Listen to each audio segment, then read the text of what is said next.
سرورا شاہ کریمہ دستگیرہ اشرف منبر نور پر تشریف فرما حضرت علامہ مولانا حافظ و قاری نقیب اہل سنت قاری محمد غزالی صاحب قبلہ مداح نبی ثنا خوان پیغمبر عطا اشرفی ثنا خوان پیغمبر شاعر اہل سنت حضرت حافظ و قاری عاطف صاحب قبلہ قادری حبیبی حضرت حافظ و قاری محسن رضا صاحب قبلہ قادری حبیبی تمام تر علماء اہل سنت حفاظ کرام قرائے اعظام محترم سامعین کرام پردہ نشین خواتین اسلام السلام علیکم ورحمۃ اللہ وبرکاتہ الحمد للہ الذی ابدع الافلاک والاردین والصلاة والسلام على من كان نبيا وآدم بين الماء والتين وعلى آله وأصحابه أجمعين أما بعد أعوذ بالله من الشيطان الرجيم بسم الله الرحمن الرحيم ولا تقولوا لمن يقتل في سبيل الله أموات بل أحياء ولكن لا تشعرون صدق الله مولانا العظيم وبلغنا رسوله النبي الأمين المتين المعين الكريم ونحن على ذلك لمن الشاهدين والشاكرين والحمد لله رب العالمين. بعد توحید کے متوالوں، شمع رسالت کے پروانوں، غوث و خواجہ کے چاہنے والوں، اولیاء کرام کے عقیدت مندوں، آئیے ہم اور آپ ایک مرتبہ حضور صلی اللہ تعالی علیہ وسلم کی مقدس بارگاہ میں جھوم کا درود پاک کا ہدیہ پیش کریں. اللہم صلی علی سیدنا و شفیعنا و حبیبنا و مولانا محمد بارک وسلم صلو علیہ صلاة و سلام علیکہ یا رسول اللہ صلی اللہ تعالی علیہ وسلم. نبی اور آل نبی کی بارگاہ میں ایک مرتبہ اور پڑھے صلی اللہ علیہ نبی الامی کی وعلا علیہ صلی اللہ تعالی علیہ وسلم صلاة و سلام علیکہ یا رسول اللہ صلی اللہ تعالی علیہ وسلم. کافی دیر سے ہم تمامی حضرات اللہ اس کے رسول کے شان کو اشعار کے ذریعے سماعت کر رہے ہیں. بہت اچھے انداز میں شعراء کرام نے اپنے اپنے عقیدت کا خراج پیش کیا، لیکن آپ لوگوں کے اندر وہ ذوق نہیں نظر آیا جس ذوق اور جس شوق سے سننا چاہیے. آپ حضرات تھوڑا بیدار ہو جائیں، اس لیے کہ جب سبحان اللہ کوئی کہتا ہے تو عرش اعظم وزن میں آ جاتا ہے. سبحان اللہ، عرش اعظم ہلنے لگتا ہے. پروردگار پوچھتا ہے عرش تو کیوں ہل رہا ہے؟ وہ جواب دیتا ہے کہ تیرے فلاں بندے نے تیری کبریائی کا خطبہ پڑھا ہے، تیری پاکی کو بیان کیا ہے. جب تک میں اس کی بخشش نہیں کروا لوں گا، جب تک میں ہلنا بند نہیں کروں گا. اس میں فائدہ آپ کا ہے، بولیں گے تو آپ کی نیکیوں میں اضافہ ہوگا. میرا فائدہ اتنا ہو سکتا ہے کہ میری تھوڑا سا حوصلہ افزائی ہو جائے گی، میری ہمت کو بلند کرنا ہو جائے گا. اللہ نے قرآن میں ارشاد فرمایا جو لوگ اللہ کی راہ میں قتل کیے جائیں انہیں مردہ نہ کہو بلکہ وہ زندہ ہیں اور ان کی زندگی کا ہمیں اور آپ کو شعور نہیں ہے. شاعر اپنے انداز میں آج ہم حسینیت کا نعرہ لگاتے ہیں اور کہتے ہیں حسین زندہ باد. امام حسین کی عقیدت و محبت کا دم بھرتے ہیں، بے شک بھرنا چاہیے، لیکن شاید ہمیں اور آپ کو ایک پیغام دے رہا ہے.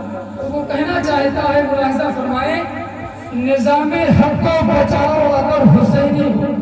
بچل کے بول دے سبحان اللہ.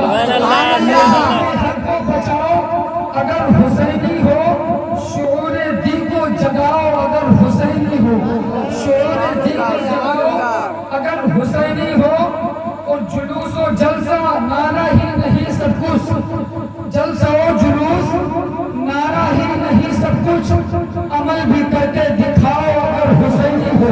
عمل بھی کر کے دکھاؤ حسینی ہو، مچل کے بول دیں یا حسین یا حسین حسین یا حسین حسین یا حسین۔ سماعت فرمائیں، ستم کی آگ ہے منظر ہے کربلا جیسا، ستم کی آگ ہے منظر ہے کربلا جیسا، وہی دلیری دکھاؤ اگر حسینی ہو، وہی دلیری دکھاؤ اگر حسینی ہو۔ محترم سامعین کرام، اب دیکھیں انہوں نے موت کے شعلوں پہ بھی نماز پڑھی۔ سیدنا سرکار امام حسین کی جب تلوار چل رہی تھی تو یزیدی کتے ایسے کٹ رہے تھے لگتا ہے بنیے کی دکان پہ گاجر اور مولی کٹ رہے ہوں، ایسے کٹ رہے تھے۔ لیکن جب سرکار امام حسین کی تلوار رکی، آپ سجدے میں گئے، اور سجدے میں گئے تو ظالموں نے میرے آقا امام حسین کے سر پہ ایسا وار کیا تھا جس سے میرے آقا امام حسین کا سر آپ کے بدن سے جدا ہو گیا تھا، آپ کے بدن سے الگ ہو گیا تھا، لیکن آپ نے نماز نہیں ترک کی۔ اب شاعر اسی کو اپنے شعر میں بیان کرتا ہے اور کہتا ہے، انہوں نے موت کے شعلوں پہ بھی نماز پڑھی، انہوں نے موت کے شعلوں پہ بھی نماز پڑھی، وہ جذبہ تم بھی دلاؤ اگر حسینی ہو، وہ جذبہ تم بھی دلاؤ اگر حسینی ہو۔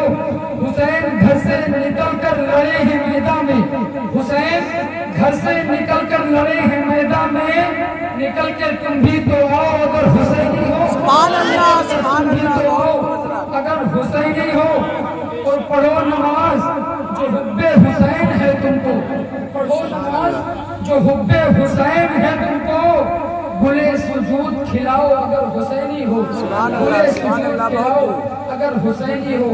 محترم سامعین کرام، میں نے جس آیت مقدسہ سے اپنے آپ کو اور آپ سب کو مشرف کیا، اللہ ارشاد فرماتا ہے جو لوگ اللہ کی راہ میں قتل کیے جائیں انہیں مردہ نہ کہو، وہ زندہ ہیں، اور ان کی زندگی کا ہمیں اور آپ کو شعور نہیں ہے۔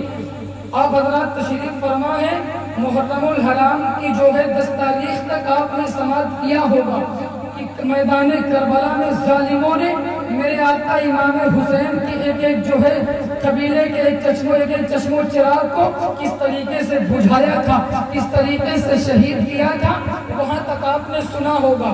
اور سیدنا سرکار امام حسین کو جب ظالموں نے شہید کر دیا، آپ کو قربان کر دیا، اس کے بعد ہوتا کیا ہے؟ اب آج آپ کے سامنے میں کربلا کے بعد کیا ہوا اسی کو بیان کرنا چاہتا ہوں۔ آپ دیکھیں گے کہ کربلا کے بعد آل نبی اولاد نبی پہ کیا ہوا۔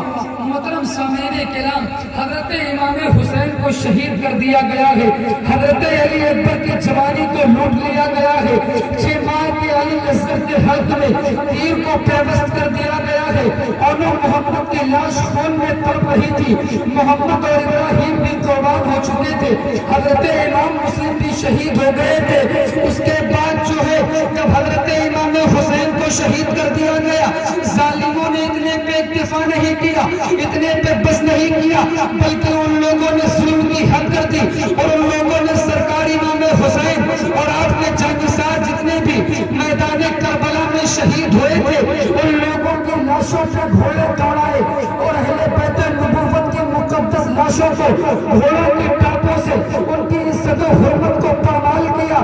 صرف اتنا ہی نہیں بلکہ وہ ظالم لوگ گھوڑوں پہ لاشوں پہ گھوڑے دوڑانے کے بعد اہل بیت نبوت کی خیمے کی طرف بڑھے، اور ان لوگوں نے میرے نبی کے گھر کی جو عورتیں تھیں ان کے خیمے کو جلا دیا۔ اتنے پہ بس نہیں کیا بلکہ ظالموں نے حضرت زینب رضی اللہ تعالی عنہا کی چادر کو جب چھیننے کی کوشش کی، حضرت سکینہ کی جو ہے چادر کو کھینچنے کی کوشش کی، تو حضرت زینب نے ارشاد فرمایا تھا، او ظالموں، او حریص دنیا، او دنیا کے لالچی کتوں، اگر تمہیں مال و دولت سے پیار ہے، اگر تمہیں جو ہے سونے چاندی کی تمنا ہے تو تم مجھے میرے پاس مت آؤ، میں اپنے کانوں کی بالیاں تمہیں دے دوں گی، اپنے سونے اور چاندی کو تمہیں دے دوں گی، لیکن ہرگز تم میرے پاس نہ آؤ، اس لیے کہ حسین کی شہزادی کو اللہ کے رسول نے پیغام دیا ہے، اے میری بچیوں، اے میرے گھر کی خواتین اسلام،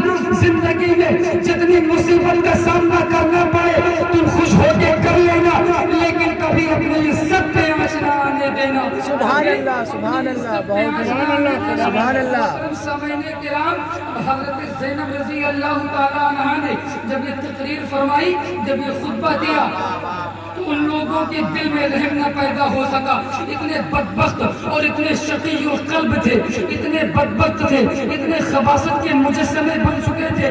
ان لوگوں نے حضرت زینب رضی اللہ تعالیٰ عنہا کے چادر مبارک کو، آپ کے دوپٹے کو کھینچا تھا.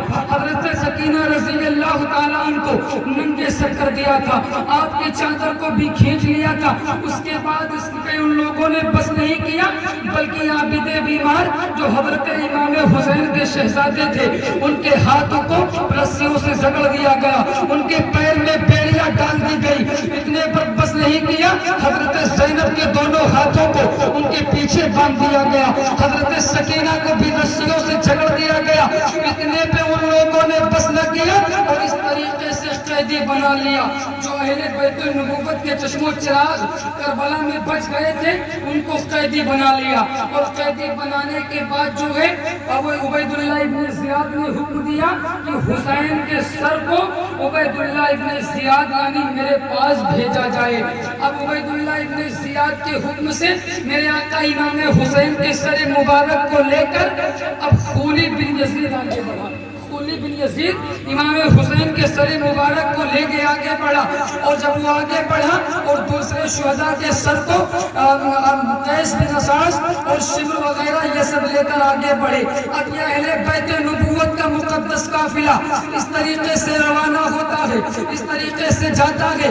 راستے میں چلتے چلتے کچھ دور گئے تھے، شام ہو گئی، ایک گرجا گھر آ گیا. اب اس میں رکنے کے لیے سوچ رہے ہیں، اپنے رات کو گزارنے کے لیے جگہ تلاش کر رہے ہیں. اس گرجا گھر کا جو راہب تھا وہ ایک یہودی تھا، جس نے اسلام کو بھی قبول نہیں کیا ہے، جس نے محمد عربی کے کلمے کو بھی نہیں پڑھا ہے. اب اس نے اپنے گرجا گھر میں ٹھہرنے کی جگہ دے دی. سارے لوگ ٹھہر گئے اور اس نے دیکھا کہ مقدس چہرے ہیں، مقدس لب مبارک ہیں، مقدس زلفیں ہیں جن کو نیزے پہ جو ہے ٹانگ کر لایا جا رہا ہے. اس راہب نے پوچھا، لوگوں یہ تم لوگوں نے کس کے سر کو نیزے پہ ٹانگا ہے؟ تو بتانے والوں نے بتایا تھا کہ حسین ابن علی کا سر ہے، جس کو عمر ابن سعد نے عبید اللہ ابن زیاد کے پاس ہدیے میں بھیجا ہے. اتنا کہنا تھا. وہ راہب جو ہے پرانی کتابوں کا عالم تھا اور وہ سمجھ گیا. اس نے کہا، سن لو یزیدیو، تم لوگ اس سر مبارک کو مجھے ایک رات کے لیے دے دو، مجھے ایک رات کے لیے دے دو. اب ان لوگوں نے کہا میں تمہیں اس سر کو نہیں دوں گا، اس لیے کہ اس سر کو مجھے امیر المومنین یزید کے پاس پیش کرنا ہے.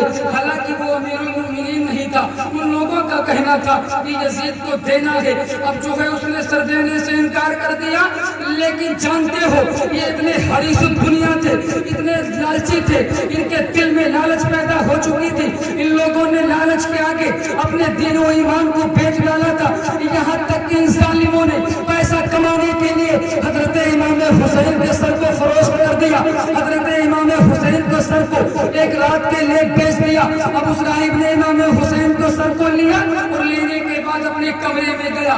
کمرے میں جانے کے بعد تخت پہ رکھا، ان چہرے مبارک کو اچھی طریقے سے صاف کیا، زلف مبارک کو سوارا. یہاں تک کہ اس راہب نے میرے آقا امام حسین کے سر مبارک پہ خوشبو ملا اور خوشبو ملنے کے بعد جو ہے ساری رات زیارت کرتا رہا. اسی راہب کا بیان ہے اور وہ کہتا ہے کہ میں پوری رات امام حسین کے سر مبارک کو دیکھتا رہا اور اس کی زیارت کرتا رہا. میں نے کیا دیکھا کہ امام حسین کے سر مبارک کے سجدے میں دونوں جہاں روشن ہو گئے ہیں. میری نگاہ جہاں تک جاتی ہے وہاں سے روشنی پھوٹ رہی ہے اور اس نے جو ہے حضرت امام حسین کے سر مبارک کے گرد و غبار کو کیا صاف کیا، آپ کی زلفوں کو کیا سوارا کہ اللہ رب العزت کو رحم آ گیا. اللہ نے ارشاد فرمایا، اس بندے نے میرے بیٹے، اس بندے نے میرے محبوب کی دعا سے حسین کے سر کے گرد کو صاف کر دیا ہے. اب اللہ کی رحمت کو یہ گوارا نہیں ہے کہ اس کو ایمان سے محروم کیا جائے، اس کو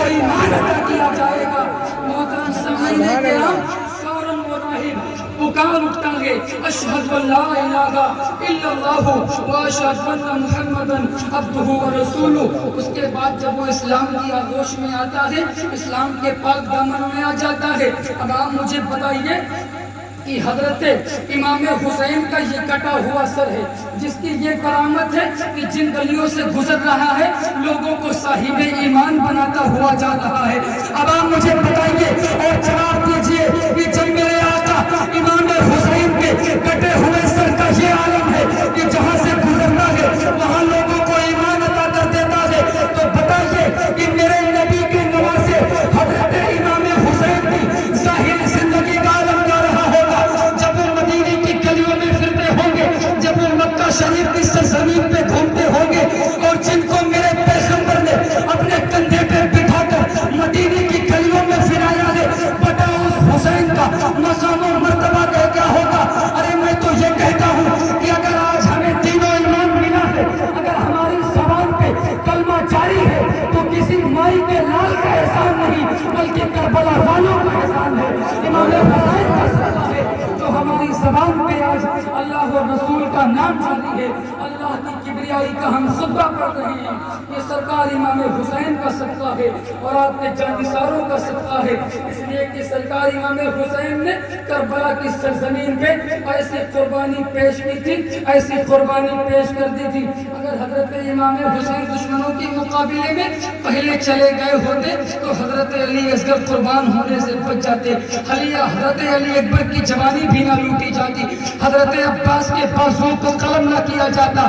لیکن حضرت امام حسین کو آپ کے نانا جان نے خبر دیا تھا اور بتایا تھا میرے نواسے حسین کل کربلا کی ریت پر تمہیں اپنے بچوں کو قربان کرنا ہوگا، تمہیں اپنے بچوں کی قربانی پیش کرنا ہوگا، اور آخر میں تمہارے جسم پر 72 زخم لگیں گے اور ان زخموں کو کھانے کے بعد تمہیں کربلا کی تپتی ہوئی ریت پہ آنا پڑے گا. لیکن سرکار امام حسین نے فرمایا تھا اور اپنے نانا جان سے عرض کیا تھا، اے میرے نانا جان آپ فکر نہ کریں، آپ فکر نہ کریں، کربلا کی تپتی ہوئی ریت پہ میں تو گر جاؤں گا لیکن آپ کے دین کو گرنے نہیں دوں گا، خود تو کٹ جاؤں گا لیکن آپ کے دین کو کٹنے نہیں دوں گا، خود تو مٹ جاؤں گا لیکن آپ کے دین کو مٹنے نہیں دوں گا. تبھی تو جو شاعر پکار کر کہہ دیتا ہے کہ جب سرکار امام حسین نے خود مٹنا گوارا کر لیا تو اللہ کی رحمت کو یہ گوارا نہیں ہے کہ امام حسین کے نام کو مٹا دیا جائے. جب تک دنیا قائم رہے گی امام حسین کا نام زندہ رہے گا، اس کے ماننے والے زندہ رہیں گے، ان کے نام لیوا زندہ رہیں گے. محترم سامعین کرام، حضرت سیدنا سرکار امام حسین رضی اللہ تعالیٰ کا یہ قافلہ ابھی جو ہے گزر رہا تھا وہاں سے، لیکن کیا دیکھا جاتا ہے کہ حضرت امام حسین کے سر مبارک کو جس نیزے میں لگا کے زمین پہ گاڑا گیا تھا، اب وہ قافلہ جب جانے کا وقت ہوا تو وہ جو ہے نیزہ اٹھ نہیں رہا ہے. سارے لوگوں نے اپنے اپنے بازو کی طاقتوں کا استعمال کیا، سارے لوگوں نے اپنی قوت لگا دی، لیکن کسی کے جو ہے بازو میں اتنی طاقت و قوت نہ تھی کہ وہ اس نیزے کو اکھاڑ سکے. ان لوگوں نے حضرت زینب رضی اللہ تعالیٰ عنہا سے عرض کیا، اے جو ہے نبی کی شہزادی، اے امام حسین کی جو ہے بہن، اب یہ نیزہ کیوں نہیں اکھا رہا ہے؟ تو آپ نے فرمایا تھا کہ دیکھو میرے قافلے میں سارے لوگ موجود ہیں، دیکھو میرے قافلے میں سارے لوگ موجود ہیں. جب دیکھا گیا تو اس میں حضرت سکینہ رضی اللہ تعالیٰ عنہ نہیں تھی. اب جو ہے حضرت سکینہ رضی اللہ تعالیٰ عنہ کو جب تلاش کیا گیا اور تلاش کرتے ہوئے حضرت زینب رضی اللہ تعالیٰ عنہ نے دیکھا کہ سکینہ ہے میری بھتیجی ہے جو ایک عورت کی گود میں بیٹھ کر باتیں کر رہی تھی. اب حضرت زینب نے اپنی بھتیجی سکینہ کو پکارا تھا، اور سکینہ آخر تو وہاں کیا کرنے آئی ہے اور یہاں تیرا کیا کام ہے؟ حضرت سکینہ نے عرض کیا، اے میری پھوپھی جان، میں ایک حاجت کے لیے آئی تھی لیکن مجھے ایک عورت مل گئی اور اس نے مجھے اپنی گود میں بٹھا لیا، میرے اوپر ہاتھ کو سہلایا، مجھے پیار کیا. میں نے جب اس عورت سے پوچھا کہ تو کون ہے تو اس عورت نے جواب دیا کہ بیٹی سکینہ تم مجھے نہیں پہچانتے ہو، میں تمہاری دادی جان سیدہ فاطمہ الزہرا ہوں، میں تمہاری دادی جان ہوں. اتنا کہنا تھا، حضرت زینب رضی اللہ تعالیٰ عنہ آگے بڑھی تو وہ خاتون یعنی حضرت فاطمہ رضی اللہ تعالیٰ عنہ غائب ہو گئی. اب جب حضرت سکینہ کو لے کر حضرت زینب رضی اللہ تعالیٰ عنہ جو ہے اس قافلے میں آ گئی، اور جب قافلے میں حضرت زینب اور حضرت سکینہ آئی تو جب نیزہ اکھاڑا تو وہ نیزہ اکھڑ گیا۔ اب آپ سوچیں کہ اگر نبی کے گھرانے کی ایک شہزادی چھوٹ جائے تو امام حسین کو اتنا پتہ ہے، آپ کو اتنا معلوم ہے، جو آج امام حسین پہ بھاگتے ہیں کہ امام حسین تو مر گئے۔ میں ان بدبختوں سے، ان کمینوں سے کہنا چاہتا ہوں، اگر میرے آقا امام حسین اس دنیا میں جلوہ کرنا ہوتے اور اگر آپ زندہ نہ ہوتے تو اس نیزے پر اپنے بیٹی سکینہ کے لیے نہ ٹھہرتے۔ حضرت امام حسین نیزے پہ ٹھہر کر اپنی بیٹی کے لیے بتا دیا، اے حسینیوں، اگر تم لوگ میری محبت میں یا حسین کے نعرے لگاتے ہو، سبیل شبیر لگاتے ہو، لوگوں کو کھانا کھلاتے ہو، اپنے گھر میں اللہ و رسول کا تذکرہ کرتے ہو، اگر تم یا حسین کہہ کر مجھے پکارتے ہو تو ہرگز تمہارے نعرے سے ہم غافل نہیں ہیں، بلکہ تمہارے نعرے کو سنتا بھی ہو اور اس کی مدد بھی کرتا ہوں۔ سبحان اللہ، سبحان اللہ، اس کی مدد بھی کرتا ہوں۔ محترم حضرات، آپ بڑی سنجیدگی کے ساتھ سن رہے ہیں، یہ طریقہ نہیں ہوتا ہے، آپ تھوڑا بول کر سنیے تاکہ آپ کی نیکیوں میں اضافہ ہو۔ یہ سفر جو ہے دھیرے دھیرے آگے بڑھتا رہتا ہے۔ اب یہ قافلہ وہاں سے روانہ ہوا اس راہب کے گرجا گھر سے، اور روانہ ہوتے ہوتے آگے بڑھا۔ جب ایک مقام پہ پہنچا، اب جو ہے عبید اللہ ابن زیاد کے پاس گیا یہ سر، تو عبید اللہ ابن زیاد اپنے جو ہے اپنے تخت پہ بیٹھا تھا، اپنے تخت پہ جلوہ گر تھا، اور اس ظالم نے میرے آقا امام حسین کا سر جب تخت میں پیش کیا گیا تو اس ظالم کے ہاتھ میں ایک چھڑی تھی، اور اس ظالم کے ہاتھ میں جب ایک چھڑی تھی تو اسی چھڑی سے اس نے میرے پیغمبر کی نوا سے حضرت امام حسین کے لبوں پہ ضرب لگائی، آپ کے چہرے پہ مارا۔ صحابہ، ایک صحابی رسول تھے، وہ بے چین ہو گئے، انہوں نے ارشاد فرمایا، او ظالم، دنیا کے کتے، تو جس سر کو اپنی چھڑی سے ضرب لگا رہا ہے، اس سر کو میرے آقا اپنے کندھوں پہ بٹھا کر گھمایا کرتے تھے، جس جو ہے لبے پاک پہ تو ٹھوکریں لگا رہا ہے، اس کو میرے پیغمبر اپنی زبان سے چوسا کرتے تھے، اپنی زبان پہ رکھا کرتے تھے۔ او ظالم، اگر تو امام حسین کو ایسے ضرب لگاتا رہے گا تو کل میدان محشر میں جب حسین کے نانا سے تیرا سامنا ہوگا تو کون سا منہ لے کے ان کے سامنے حاضر ہوگا؟ اتنا کہنا تھا۔ عبید اللہ ابن زیاد نے کہا، او بوڑھے، اگر تیری عقل خراب نہ ہوتی تو میں تجھے بھی مار دیتا ہوں، ماشاءاللہ، میں تجھے بھی شہید کر دیتا۔ اس کے بعد وہ صحابی رسول وہاں سے چلے گئے، اور اس ظالم نے سارے کوفہ میں میرے آقا امام حسین کے سر مبارک کو گھمایا، سارے کوفے میں لوگوں کو دکھایا کہ دیکھو یزید جو ہے جیت گیا ہے اور حسین ابن علی ہار گئے ہیں، ماشاءاللہ۔ اس نے اس طریقے کے بات کہی، بلکہ اس نے حد پار کر دی۔ اس نے خطبے میں کہا تھا، کذاب ابن کذاب ہار گیا ہے۔ اللہ اکبر، اللہ اکبر، ماشاءاللہ۔ کتنا ان لوگوں نے اہل بیت نبوت پہ ظلم کیا، کتنا تشدد کیا، یہاں تک کہ حضرت امام حسین کو کذاب اور ابن کذاب کہا۔ اتنے میں ایک جانثار اہل بیت تھے جن کا نام تاریخ میں حضرت عبداللہ ملتا ہے۔ آپ جو ہے آتش قہر، آپ کی بلد اٹھی، آپ نے ارشاد فرمایا، او عبداللہ ابن زیاد، دنیا کے کتے، او مرجانہ کے بیٹے، عبیداللہ ابن زیاد، سن لے میرے آقا امام حسین سچے ہیں، آپ کے جو ہے والد گرامی حضرت علی سچے ہیں، اگر جھوٹا ہے تو تو ہے، کذاب ہے تو تو ہے۔ اتنا کہنا تھا، اور اس جانثار اہل بیت نے کہا تھا، وہ جو ہے یزیدی کتوں، مجھے بتاؤ، اگر حضرت امام حسین سچے نہ ہوتے تو اپنی سچائیت کا ثبوت دینے کے لیے کربلا کی تپتی ہوئی ریت پر اپنے 18 سال کے جوان حضرت علی اکبر کو قربان نہ کرتے؟ حضرت علی عسکر کے حلق میں تیر پرست ہوتا ہوا نہ دیکھ سکتے؟ اپنے بھائی عباس کے بازوؤں کو قلم ہوتا ہوا نہ دیکھ سکتے؟ حضرت امام حسین سچے ہیں اور حضرت علی بھی سچے ہیں، اگر جھوٹا ہے تو تو ہے، اس لیے کہ میرے نبی کے دین کو اگر عزت ملی ہے تو وہ امام حسین سے ملی ہے، اور آپ کا جانشین سبحان اللہ سبحان اللہ۔ حسین سے ملی ہے اور آپ کے جانثاروں سے ملی ہے۔ محترم سامعین کرام، آپ پریشان نہ ہوئے، اس لیے کہ جب میرے سامنے کوئی خطیب آ جائے گا میں اپنی خطابت کو وہیں پہ بند کروں گا، اور ابھی آپ دیکھیں اپنے ماتھوں کی نگاہوں سے شاعر اہل سنت سراخان پیغمبر حضرت حافظ وقاری عاطف صاحب قبلہ قادری تشریف فرما ہے، بہترین نعت و منقبت کے اشعار پیش کرتے ہیں، آپ سماعت کریں گے۔ آپ دیکھیں کہ یہ قافلہ روانہ ہوتا ہوا اب جو ہے کوفہ میں گھما دیا گیا، اس کے بعد یہ قافلہ سیدھا دمشق کو لے جایا گیا جہاں پہ یزید موجود تھا، جہاں پہ یزید موجود تھا۔ اب یہ قافلہ جو ہے چلا، چلتے چلتے راستے میں گیا تو کیا دیکھا کہ سارے دمشق کو سجا دیا گیا ہے، وہاں جو ہے سارے گھروں پہ لوگ چڑھ کر حسین ابن علی کے سر کا انتظار کر رہے ہیں، سارے لوگ دیکھ رہے ہیں کہ حسین ابن علی کا سر جو ہے یزید کے بعد ہدیے کے طور پہ آتا ہوگا۔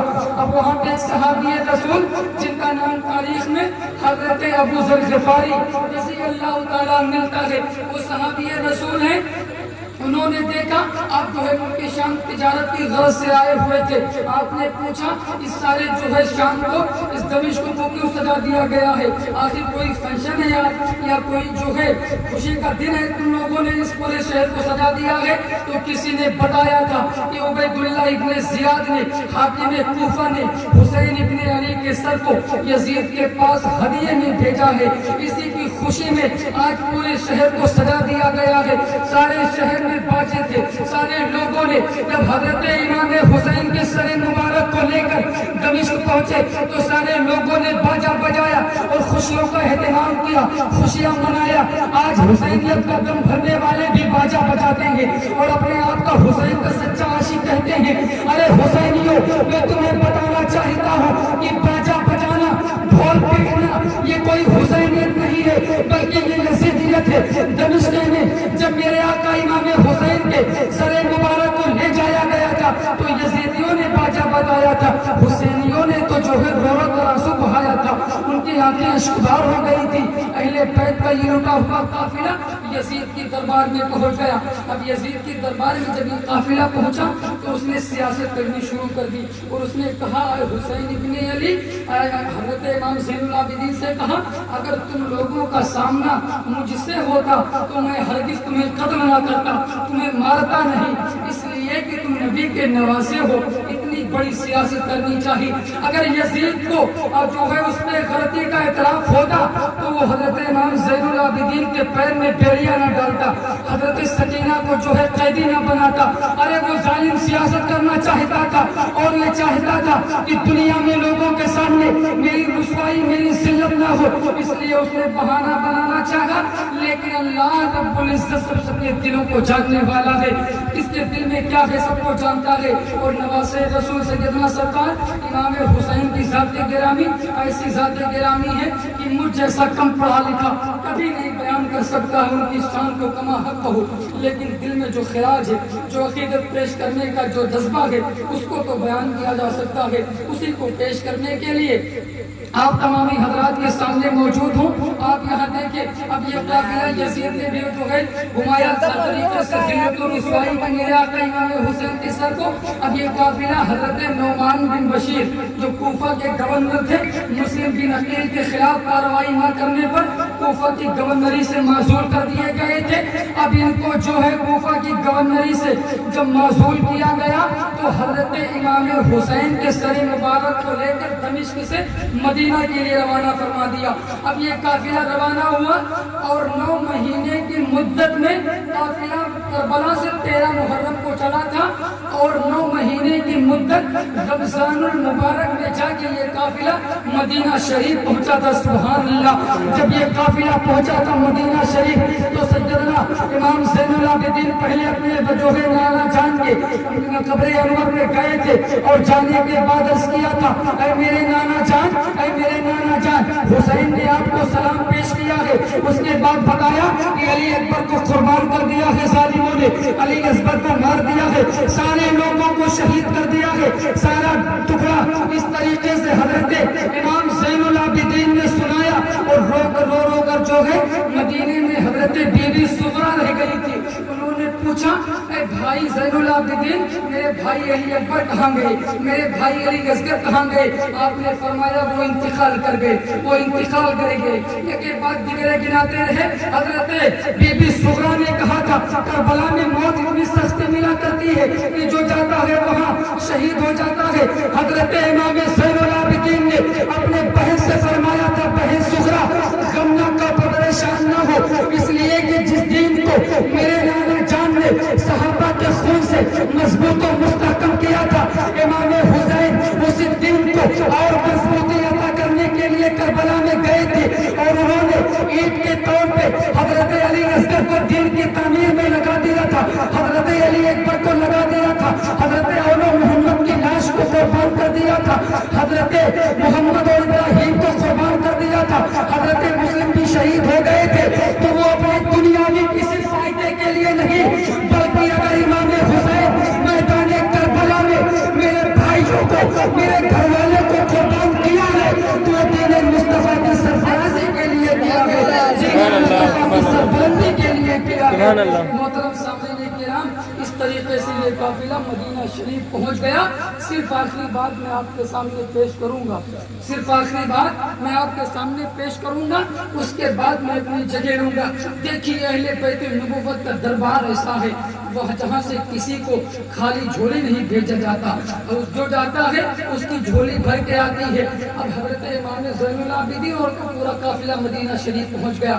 اب ادھر مختار بن عبید سقفی نے جتنے حسین کے قاتل تھے, جتنے حسین کے مجرم تھے, ان سب کو چن چن کر مارنا شروع کیا, ان سب کو سزا دینی شروع کی. یہاں تک کہ جب وہاں کے لوگ ڈرے کہ اب میرا نمبر ہے تو ان لوگوں نے راہ فرار اختیار کیا, اپنا راستہ لیا. عبید اللہ ابن زیاد جس کی وجہ سے کربلا میں ظلم و جبر کے پہاڑ توڑے گئے تھے, جس کی وجہ سے ظالموں نے میرے آقا امام حسین پہ جو ہے تیرے برسایا تھا, نیزوں کی بارش کی تھی. اب وہی جو ہے اپنی جان کو بچا کر مختار بن عبید سقفی کے ڈر سے مدینہ شریف آ گیا. آخری بات ہے بالکل جو ہے توجہ سے سنیے گا. مدینہ شریف جب آیا عبید اللہ ابن زیاد تو حضرت امام حسین کے شہزادے حضرت امام زین العابدین میں ایک لنگر خانہ تھا. لوگوں سے پوچھا کہ میں مسافر ہوں, مجھے میرے رکنے کی کوئی جگہ تلاش کر دی جائے تاکہ میں رات کو گزار لوں.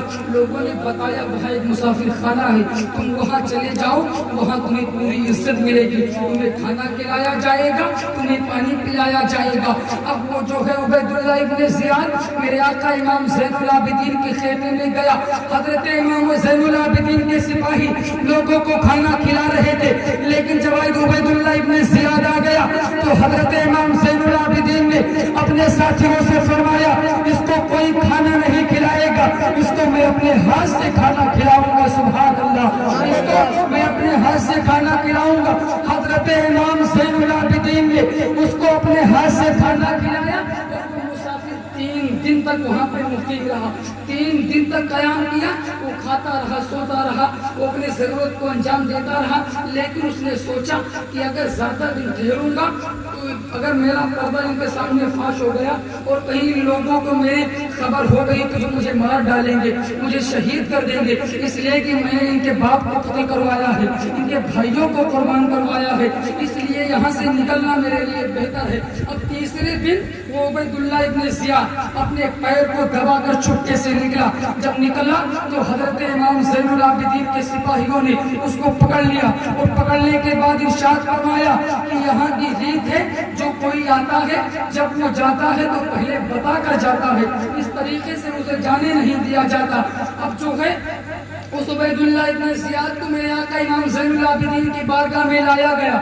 جب آپ کی بارگاہ میں لایا گیا تو آپ نے ارشاد فرمایا کہ آخر تو جانا کیوں چاہتا ہے؟ اس نے کہا میں اپنے وطن جا رہا ہوں, اس لیے کہ میں وہاں کا رہنے والا ہوں. حضرت امام زین العابدین نے ارشاد فرمایا میری مہمان نوازی میں کوئی کسر تو نہیں رہ گئی؟ اس نے کہا نہیں, آپ کی مہمان نوازی میں کوئی کسر نہیں رہی. تاریخ شاہد ہے حضرت امام زین العابدین نے اپنے جھبے کی پاکٹ میں ہاتھ ڈالا تھا, اور ڈالنے کے بعد کچھ نذرانہ نکالا تھا, کچھ ہدیہ نکالا تھا, اور نکالنے کے بعد اس عبید اللہ ابن زیاد کی جیب میں رکھا تھا, اور آپ نے ارشاد فرمایا تھا اب تو اپنے گھر چلا جا. اتنا کہنا تھا, قسم خدا کی عبید اللہ ابن زیاد چیخ پڑا اور اس نے کہا حسین